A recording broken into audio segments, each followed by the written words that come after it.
When I was fired, my parents laughed, "You always just talk and get zero results." A week later, they threw a party to celebrate my sister's unpaid internship.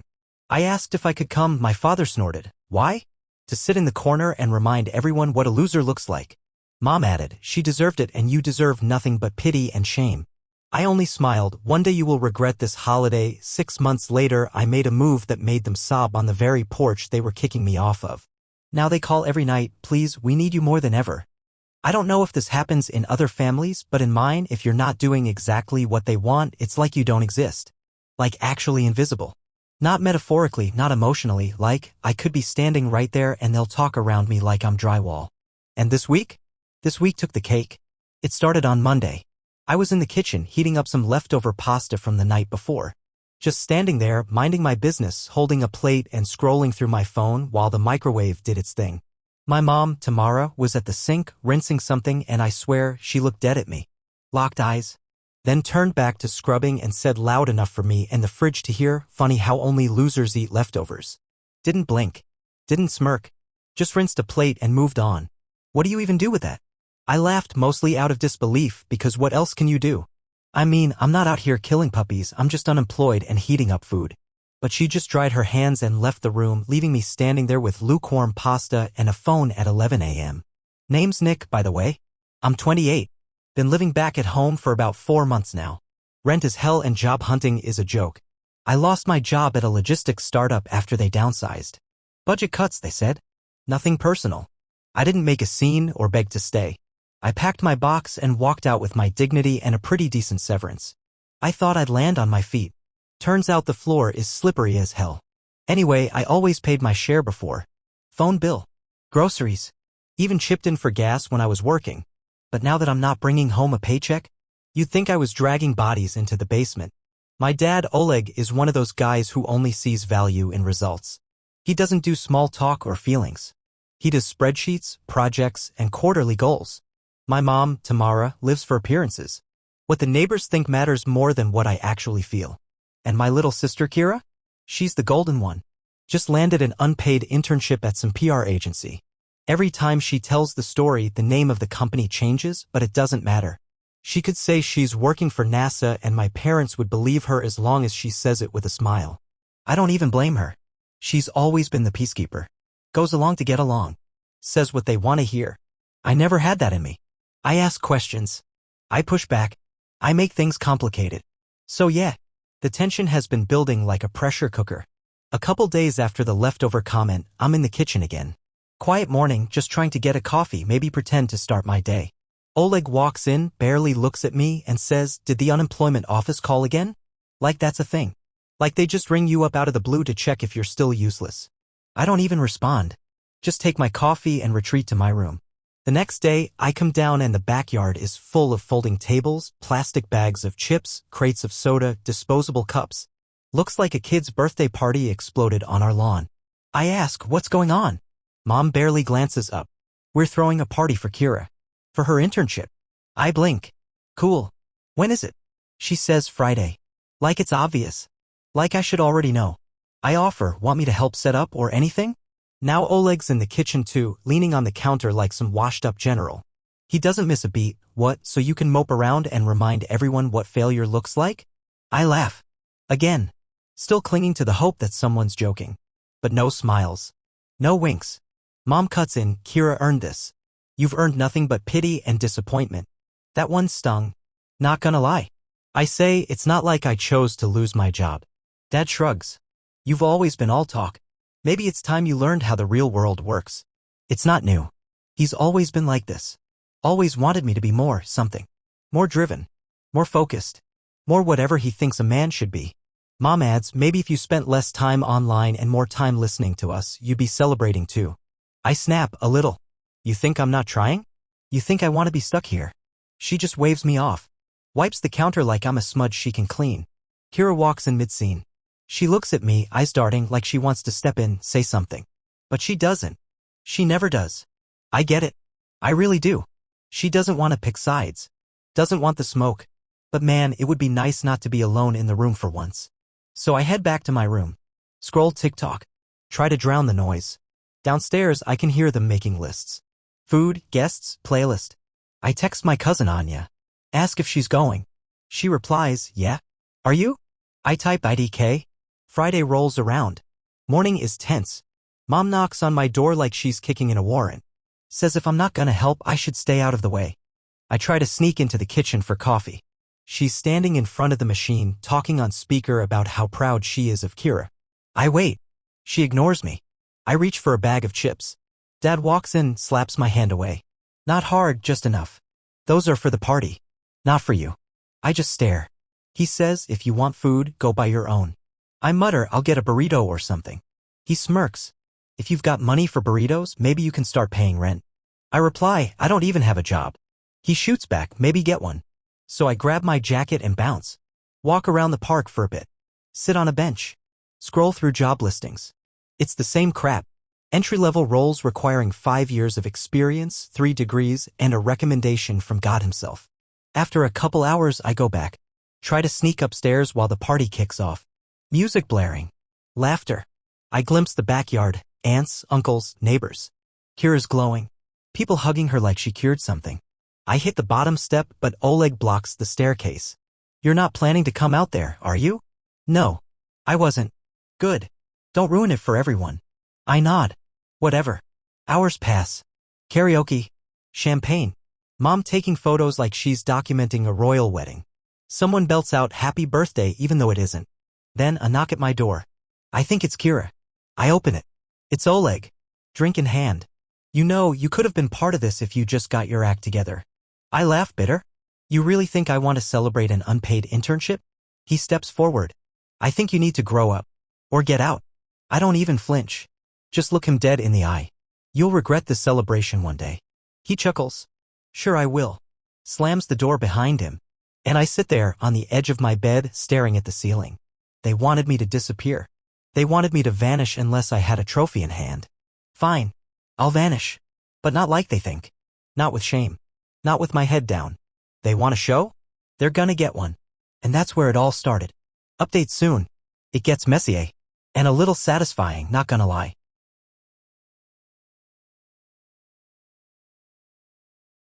So after that party night, everything shifted. Not right away, but slowly, like how a bad smell seeps into fabric and won't leave. I stopped trying to be seen. If they wanted a ghost, I figured I'd be the most efficient one they ever had. I started leaving the house at weird times. Midnight walks, early morning coffee runs, just to avoid bumping into anyone. I crash at my friend Artyom's place sometimes or even sleep in my car with the seat all the way back, just staring at the ceiling of my old Honda, trying not to think too much. They didn't seem to notice or care. No texts, no calls. Mom still made food for 3 instead of 4. Dad kept locking his office door like I was going to steal paper clips. Kira acted normal, like none of it had happened, though her eyes were a little heavier than usual. I think she knew something cracked, but she wasn't ready to face it either. Meanwhile, I was slowly putting together an escape plan. First step. Stop giving away free labor. 4 years I'd been the behind-the-scenes guy. Set up Dad's side hustle site. Helped Mom figure out her group emails and event invites. Handled every router reset, printer jam, online form. I was basically unpaid IT support, so I stopped. I logged out of the admin accounts. Deleted saved passwords. Removed autofill info. Nothing illegal, just unplugged myself. Cold turkey. Then I started moving things out. Little by little. Clothes stuffed in my backpack. Laptop slid into a messenger bag. Old sneakers boxed up and left in Artyom's closet. They didn't even notice. Or if they did, they didn't say a word. I found a room through a sketchy Facebook Marketplace post. A guy named Max, around my age, had a room in an older house 10 blocks from my parents. It wasn't pretty, but it had a lock on the door and decent Wi-Fi. Rent was cheap, cash only. Max seemed harmless. Nerdy. Slightly paranoid, but polite. We met once, talked about rules. None. Really? And I gave him cash for 1 month in advance. By the end of that week, I had most of my essentials moved. All that was left was my guitar, a pair of boots, and the charger that Mom liked to borrow and never return. Final night came. I waited until everyone was asleep, slid downstairs with my last bag, left my house key on the kitchen counter, didn't write a note, just texted Kira, "I'm fine, not running away, just can't stay here. Don't tell them where I went." She replied 3 minutes later.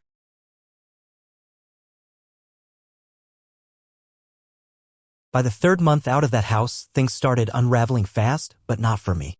I was building something. Slowly, yeah, but it was mine. For them? It was like pulling one thread and watching the whole sweater fall apart. First came the texts from my mom. Not aggressive, not emotional. Just sharp. "Where did you save the login for the email list?" Or, "Do you still have the spreadsheet for Oleg's inventory?" I left them all on read. Then came the guilt messages. "We know things got tense, but this isn't how families work." Funny.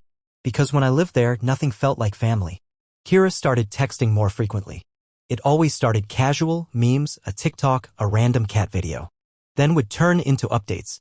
"Dad's business is on life support. Mom tried to print flyers but gave up halfway. They argued last night over groceries." I didn't say much. Mostly emojis. A thumbs up. The shrug guy. Sometimes I just left her on read too. Not because I didn't care, but because I was finally learning how to breathe without permission. They had always depended on me more than they admitted. I saw it now clearer than ever. Dad's side hustle? Crashing. People stopped buying when listings got messed up. Orders were late. Packages mislabeled. Returns piling up. And his pride wouldn't let him ask publicly for help, so he just kept floundering. Mom's local events? Dead in the water. She didn't know how to send out invites anymore. Didn't know where she saved anything. I guess she assumed I'd always be there to click through her mess and make it look smooth. The Wi-Fi went out one day. Kira told me Oleg spent 4 hours yelling at the router. Thought it was the ISP. Turns out he unplugged it trying to move a lamp and didn't plug it back in properly. I laughed harder than I should have when I read that. The tension in that house must have been unreal. Kira texted one night, "They're barely talking. It's like living with ghosts." Irony, huh? Meanwhile, I was doing okay. Nothing flashy, but okay. I kept grinding online. Found a decent client who needed help with emails and copy editing. Got regular work from Artyom's cousin doing graphics for her Etsy shop. Started flipping old electronics again.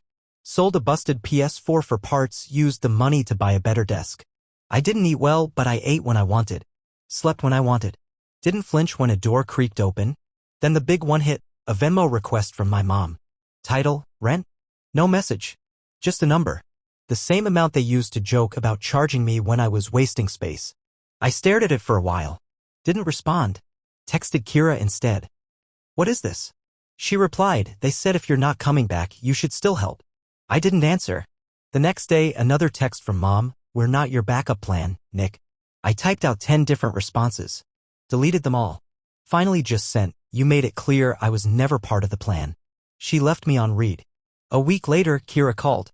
Actual voice call, first one in months. She sounded exhausted. "This house is a disaster," she said. "They're fighting over printer ink and frozen peas. I can't take it." "You can leave," I told her. "Come crash at mine for a bit." She hesitated. "They need me here." I didn't push. I knew that feeling too well. Later that week, Mom sent another message, "So you have money for takeout but not to help your family?" That one hit a nerve. I'd posted a pic of dumplings from a spot near my place. Probably what set her off. I replied, "I'm working. Just not in a way you recognize." She shot back, "Doesn't count if it's just playing on your phone."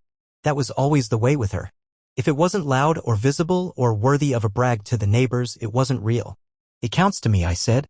Her reply came an hour later, "Then maybe it's time you stopped living off our name." I didn't even know what that meant. After that, the Cold War resumed. No messages for a while. Just silence. Then Kira texted. "They started locking up groceries in a plastic bin in the garage." "Wait, what?" "With a padlock. Like you were stealing." "That's psychotic." Mom said it was being practical. I laughed. Then felt a bit sick. That night, I walked to the old neighborhood. Didn't go in. Just stood across the street watching. Lights on. Shadows moving behind curtains. A house full of people, none of them speaking. My phone buzzed. "Kira. You okay?" "Yeah. Just thinking. They're falling apart." "I know." I turned and walked home. The next morning, I got a message from an aunt. Someone I hadn't talked to in a year. "Hey, just checking in. Your parents said things are tense. Maybe you could talk to them." I ignored it. Then a Facebook message from an old neighbor, heard things are rough at your place. Hope you and your family find peace. What did they tell people? That I ran off? That I abandoned them? Maybe. Maybe that's easier than saying they pushed me out. Eventually, Artyom asked me, dude, why don't you just block them? I didn't have an answer. Maybe I wanted them to sit with it. To stew. Or maybe I just wasn't ready to close the door all the way. But I wasn't going back. I couldn't.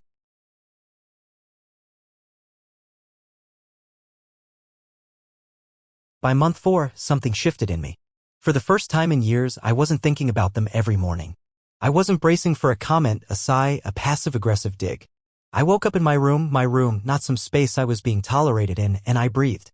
Quiet. Free. Broke? Sure. But free. I spent most days working small freelance gigs. Writing stuff. Fixing websites. Helping a couple local shops run their socials. It wasn't glamorous, but it added up. I wasn't bawling, but I was managing. I still hadn't blocked my parents. Still saw the missed calls. Still read the messages. Mom, can you please help your father reset the payment system? It's urgent. Dad, Nick, call me. It's important. Another time, router's not working again. We have orders pending. They still didn't say sorry. Just acted like I owed them service. Then Kira texted, do you know how to fix the TV? It's stuck on some setup screen. I didn't reply. A week later, Artyom's mom ran into mine at the store. She came home and told me, your mom looked awful. Like, genuinely lost. She said everything's falling apart and Kira's the only reliable one left. That made me laugh. Not because it was funny, but because it was ironic. Kira's internship still wasn't paying. She was drained. I knew she didn't want to be there anymore. She started texting late at night. Not even updates, just stuff like, I miss breathing or you were right. I told her again, you always have a place here. She never took it. But I think she needed to know the door was open. Then one night I saw the listing. The house right next door to my parents? Up for rent. Not cheap, but with a roommate? Doable. I messaged Rachel, an old classmate who posted on Instagram looking for a room. She was cool, into plants and quiet mornings. We checked the place out, signed papers, moved in a week later. First thing I did? Hosted a barbecue. Artyom came. His girlfriend.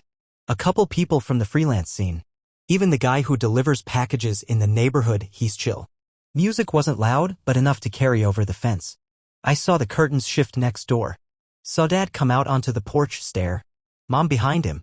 Arms crossed. They didn't wave. Didn't say anything. Just watched.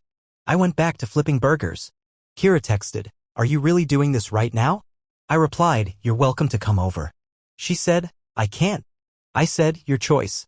That night, after everyone left, I cleaned up with Rachel, still feeling that buzz of freedom. Not from the drinks. From the moment. From finally being untouchable. The next day, I saw them again. My parents. Sitting on their porch. Silent. Still. Like statues cracked in the sun. No yelling. No tension.